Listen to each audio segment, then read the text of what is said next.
আমার বাবলু ছাদ বাগানে অনেক ধরনের সবজি চাষ করেন। আর আমি করি কি, ওগুলো কেটে এনে আম্মুর জন্য রান্না করি। আম্মুর এমন অবস্থা, আম্মু বাহিরের কোনো সবজি খাবে না, আমার বাবলুর ছাদ বাগানের সবজি ওটা যদি রান্না করি ওটা খায়। আম্মু বুঝে কেমন করে যেন বুঝে ফেলে যায়, না এটা ভালো লাগছে না, এটা আমার বাবলুর ছাদ বাগানের না। তো আমার বাবলুর এই চাল কুমড়া গাছ থেকে বেশ কয়েকটা চাল কুমড়া খেয়েছি। এটা মূলত ৪র্থ নাম্বার চাল কুমড়ো। এটাকে আজকে কেটে রান্না করব, কারণ গতদিন আমার বাবলু বাজার থেকে চাল কুমড়ো এনেছিল, কিন্তু সেটা মা খাবে না। তাই মায়ের জন্য এই চাল কুমড়োটা কেটে নিয়ে সুন্দর করে রান্না করে মাকে খাওয়াবো।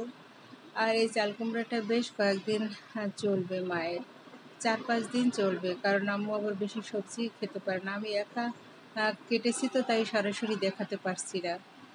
দেখুন কত বড় চাল কুমড়া, অনেক সুন্দর এবং ফুলটাও পড়েনি। সবাইকে ধন্যবাদ।